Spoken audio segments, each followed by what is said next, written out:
కొత్తగా టీంలోకి వచ్చిన సిరి సంపదలు చూసి మధు ఈర్ష్యపడుతుంది. కానీ ఎక్కడా అవి కనపడనీయకుండా చాలా జాగ్రత్త పడుతుంది. తన చిరకాల మిత్రుడు యూట్యూబర్ రవి తెలుగు ట్రావెలర్ ఎదుగుదల చూసి ప్రసాద్ ఓర్వలేకపోతున్నాడు. ఈ ఈర్ష్య అసూయలు ఎటువంటి పరిణామాలకు దారితీశాయో ఈ ఎపిసోడ్లో చూద్దాం.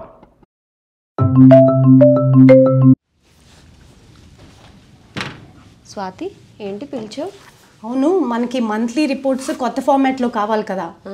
1 వీక్లో డెలివర్ చేయాలి, లేకపోతే క్లయింట్స్ చాలా పెద్ద ఇష్యూ అవుతుంది. 1 వీక్లోనా? అవును, చాలా కష్టం స్వాతి. నేను మీకు చెప్పాను కదా 1 వీక్లో కంప్లీట్ చేయాలి, డెడ్ లైన్ అది. సరేలే, ట్రై చేస్తా. Okay okay.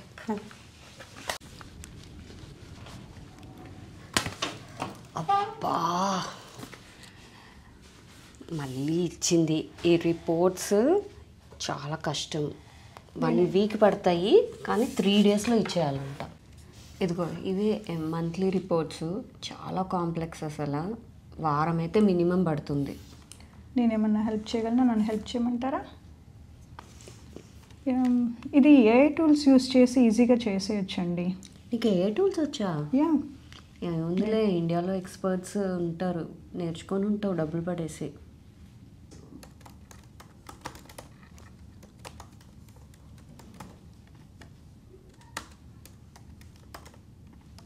నువ్వు ఓకే కదా?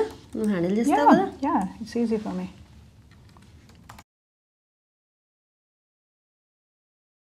ఇప్పుడేనా? Yes, with a tools easy అండి చాలా. అవునా? Thank you so much Siri. Swathi, నీకు ఈమెయిల్స్ చేసిన రిపోర్ట్స్ వచ్చాయా? వచ్చాయి. నాకు అసలు ఏం జనాలో అర్థం కావట్లేదు. 1 వీక్ అన్నా 1 డేలో పంపించావు. Too good Madhu, I'm so so proud of you. Thank you Swathi. ఇంకా నాకు అసలు ఏమనాలో అర్థం కావట్లేదు. నీకు బోనస్ గ్యారంటీ. ఈ ఎలక్స్ గడి ఏంటి, ఈ మెషిన్ని ఎప్పటికి వదలట్లేదు రవి. మన రాజమౌళి చూస్తే వీడిని పెట్టుకొని బాహుబలి 3 కూడా తీసేయచ్చు.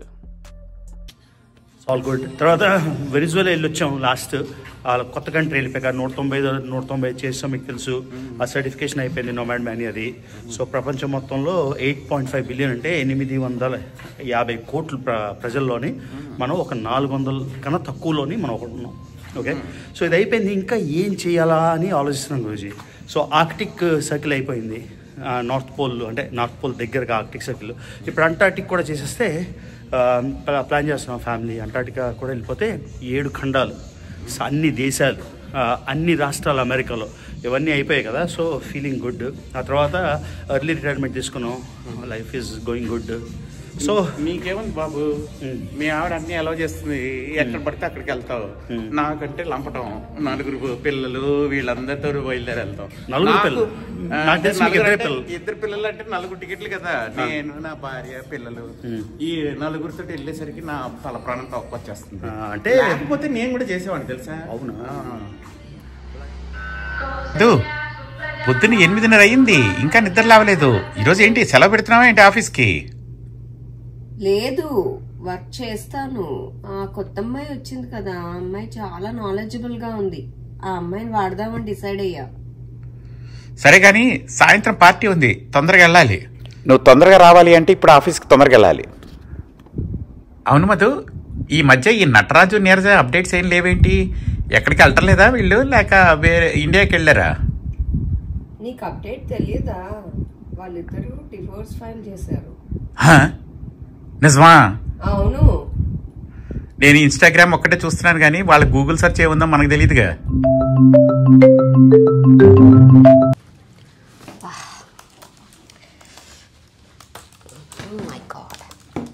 ఏమైందండి? ఏముంది, ఒకటి ఇస్తే హ్యాపీ అవ్వదు కదా, ఇంకా కొన్ని ఇచ్చింది.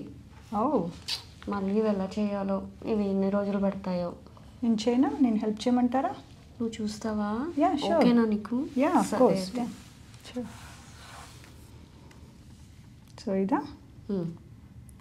మనం ఇప్పుడు ఇందాక చేసాం కదా, ఇప్పుడు క్వార్టర్లీ చేయాలి. ఓ yeah, sure.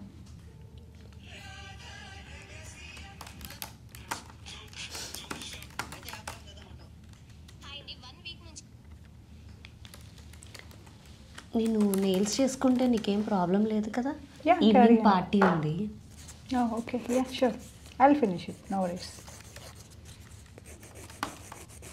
Thank you so much. Sure, you welcome.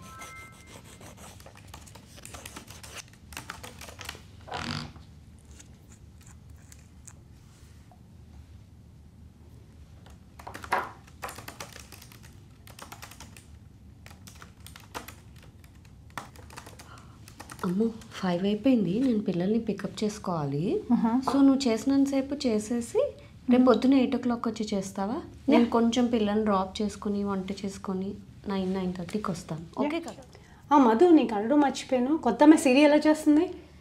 Time పడుతుంది కదా స్వాతి, కొత్త అమ్మాయి, ఇంకా కంపెనీ గురించి తెలియాలి.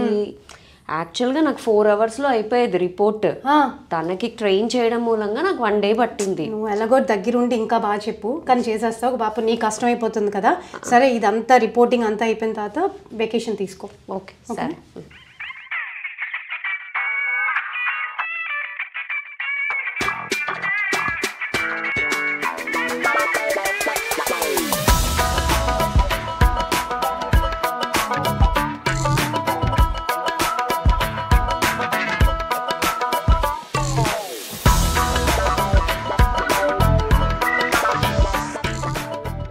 గురుజీ, శుభ సాయంత్రం. ఏం చేస్తున్నారు?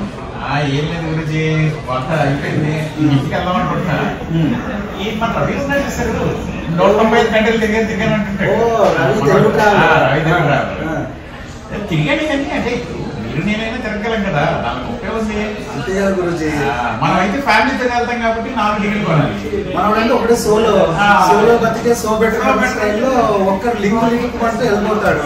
మనకి 4 టికెట్ కొనాలా? కాదు గురుజీ, మన ఇంట్లో నుంచి బయటకు వెళ్ళి కాలు ఎరగొడతారు. అది మన ప్రాబ్లం.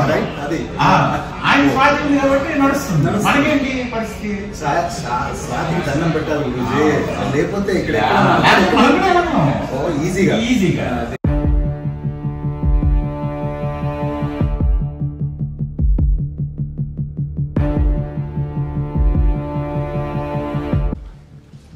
స్వాతి, ఏంటి మళ్ళీ రమ్మన్నావంట? అవును, మన సిరీది ప్రొబేషనరీ పీరియడ్ అయిపోయింది కదా, ఒక పర్మనెంట్ రోల్ ఓపెన్ అయింది ఆ సెకండ్ డిపార్ట్మెంట్లో. నేను సిరీని ఏం రికమెండ్ చేయనా దానికి? అప్పుడే వద్దు స్వాతి, ఇంకా టైం పడుతుంది. టైం పడుతుందా? అయిపోయింది కదా ప్రొబేషనరీ పీరియడ్, నువ్వు అంత దగ్గరుండి ట్రైన్ చేస్తున్నావు కదా. ఇంకొంచెం టైం పడుతుంది. I would not give it to her yet. Okay, వెళ్దామా? యా షూర్, వెళ్దాము. బట్ ఒక క్విక్ క్వశ్చన్ అండి, నాది ప్రొబేషనరీ పీరియడ్ అయిపోయింది కదా, ఫుల్ టైం ఆఫర్ చేస్తున్నారా? ట్రై చేశాను సిరి, మాట్లాడాను మేనేజర్ తోటి. తను ఏమంటుందంటే ఇంకొన్ని రోజులు ప్రొబేషన్లోనే ఉంచుదామంటుంది. కానీ you're doing good job, keep up the good work. ఓకేనా? యా ఓకే అండి, thank you, thanks for trying. Okay పద, లంచ్కి వెళ్దాం. Yup sure. Hello friends, welcome back to the Prasad psychology world. మీరు ఇప్పుడే చూశారు కదండి, మన చుట్టుపక్కల తిరిగే వాళ్ళలోనే మనం విజయం సాధించినప్పుడు ఈర్ష్య, అసూయ అనేవి కొంతమందికి ఉంటుంది. అది కనిపెట్టాలి అంటే మీరు ఏం చేయాలి అంటే, ఎప్పుడైనా కానీ మీరు సాధించిన విజయాన్ని కానీ ఏదైనా వాళ్ళకి పర్సనల్గా డెలివరీ చేయండి. అంటే ఎదురుగా నిల్చున్నప్పుడే మీరు మాట్లాడండి. వాళ్ళ కళ్ళు ఒక్క మైక్రో సెకండ్ పాటు ఈర్ష్య, అసూయని ప్రతిబింబించి మళ్ళీ వాళ్ళు వెనక్కి వచ్చేస్తారు. అది మీరు జాగ్రత్తగా గమనించాలి. అంటే బాడీ లాంగ్వేజ్ని గమనించి అవతలోడు ఈర్ష్య, అసూయని తెలుసుకోవచ్చు. మీరు గమనించినట్టయితే నేను రవితో మాట్లాడుతున్నప్పుడు నా కళ్ళని అటు ఇటు చూస్తున్నాను. అంటే స్ట్రైట్గా అతన్ని చూస్తూ ఎప్రిషియేట్ చేయకుండా ఎటో అటు ఇటు చూస్తూ కళ్ళు ముందు రిఫ్లెక్ట్ చేస్తాయండి. తర్వాత నోరు చూడండి. నోరు ఏంటి అంటే, మధుని మీరు అబ్జర్వ్ చేసినట్టయితే చాలాసార్లు తన అబద్ధాలు చెప్తున్నప్పుడు నోరుని ఇలా అంటూ ఉంటుంది. అలాగా మూతిని కనుక మూసేస్తూ ఉంటే అవతల వాళ్ళకి ఈర్ష్య, అసూయ ఉన్నట్టు బాడీ లాంగ్వేజ్ తెలియజేస్తుంది. అలాగే పాదాలు చూడండి. పాదాలు ఎప్పుడు ఏంటి అంటే, ఎవరితో అయితే మాట్లాడుతున్నామో వాళ్ళ డైరెక్షన్లో ఉండకుండా వేరే డైరెక్షన్లో ఉంటాయి. అలాగే బాడీ మొత్తం కూడా వేరే డైరెక్షన్లో ఉండడానికి చూస్తూ ఉంటుంది. ఈ విధంగా బాడీ లాంగ్వేజ్ని బట్టి దీన్ని మైక్రో ఎక్స్ప్రెషన్స్ అంటారు. మనం అవతల వాళ్ళకి ఈర్ష్య, అసూయ ఉన్నాయో లేదో గమనించవచ్చు. నెక్స్ట్ మనకి సహాయపడేది స్టేటస్ ఫైండర్ అండి. స్టేటస్ ఫైండర్ అంటే మీరు గమనించుంటారు, మాదిరి మాట్లాడటం ప్రతిదీ కూడా కంపారిజన్గా మాట్లాడుతూ ఉంటుంది. ఏమిటి నీ శాలరీ ఎంత అని అడగటము, బిజినెస్ క్లాస్లో వచ్చావా, ఎకనామికల్ క్లాస్లో వచ్చావా, అంటే ప్రతిదీ వీళ్ళు డబ్బుతో అంచనా వేస్తూ ఉంటారు. హోటల్ ప్రైస్ ఎంత, ఇలాగా అన్నీ అడుగుతూ ఉంటారు డబ్బుల గురించి. ఎవరైనా అలా అడుగుతూ ఉంటే కనుక వాళ్ళు ఎప్పుడు స్టేటస్ ఫైండ్ చేస్తూ ఉంటారని, అలాంటి వాళ్ళని ఈర్ష్య అసూయ రగిలించకుండా ఉండాలి అంటే మనల్ని మనం తక్కువ చేసుకొని చెప్తూ ఉండాలి వాళ్ళకి.